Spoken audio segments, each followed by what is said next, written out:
Hey everybody, how you doing? Let's see here. Looks like we're functioning okay. I'm gonna move you a little bit. Just want to do a quick video for you here because I have a new knife. Yes, I have been working on a new knife model.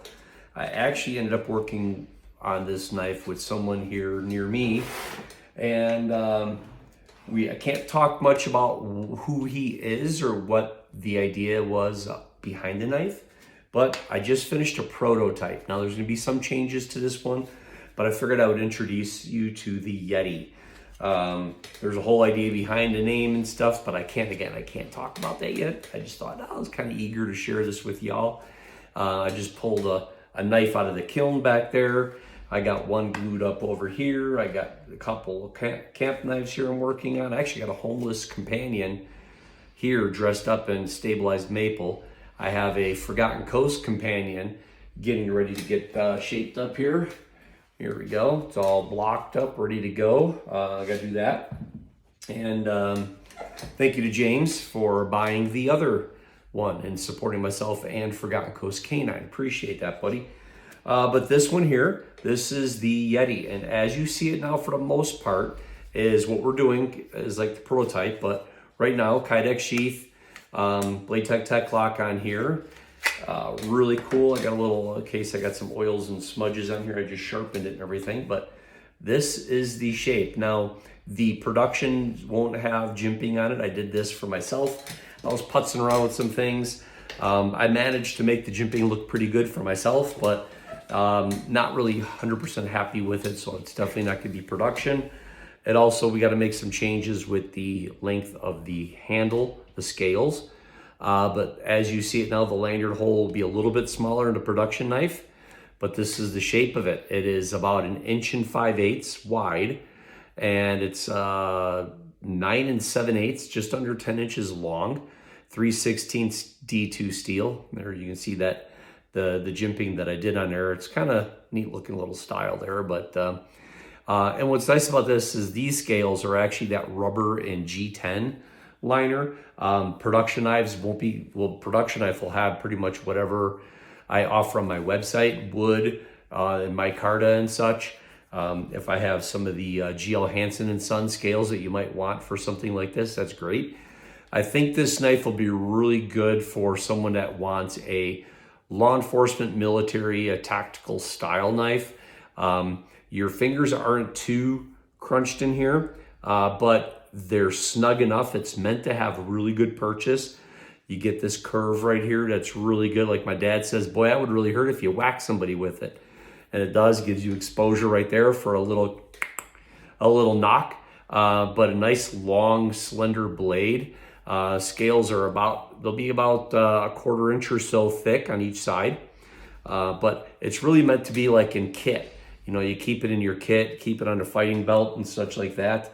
We'll do that. I'm looking at maybe doing some PALS Molly Blade Tech connections on here that you could actually integrate into a vest or into a Molly, or it's really called a PALS panel, PALS. That is a panel that's made with all those slits that people call Molly, that you would connect things to.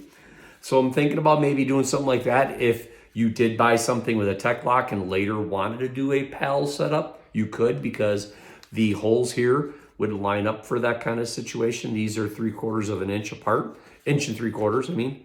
So you could put a PALS or Molly type setup on there. But anyhow, this is like a dark earth, flat dark earth or something material. Looked really good to match. The scales on here again are a Ultrex, I think it's called, and it's G10 and rubber layers. It's good. It's horribly caustic and smells ferocious. I actually hate working with this stuff. It looks really nice and it's very tacky. If you put this, if you wet your knife or you get this in water, you swear when it's wet, this rubber G10 is even stickier than normal. But really nice.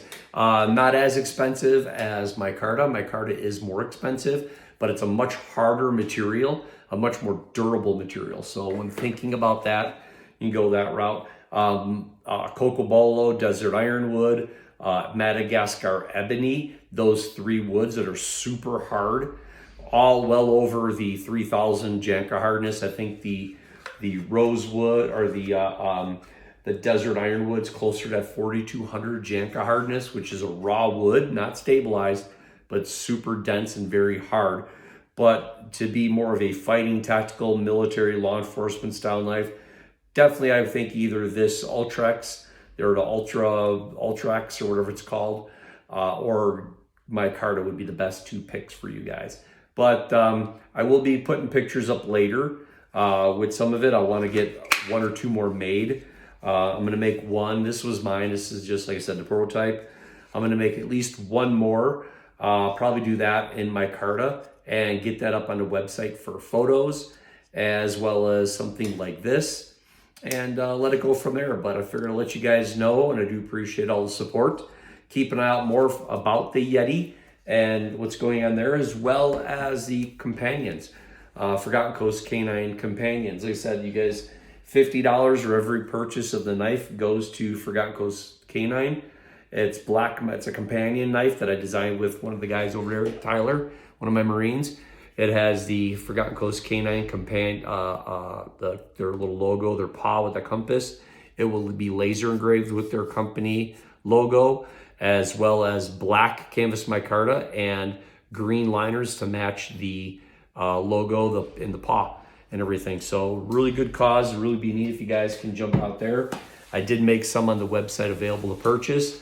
I did open the website partially for some knife orders. So go take a look over there. And until the next video, all have a good one. Again, appreciate all the support, and keep an eye out for that Yeti. See you later.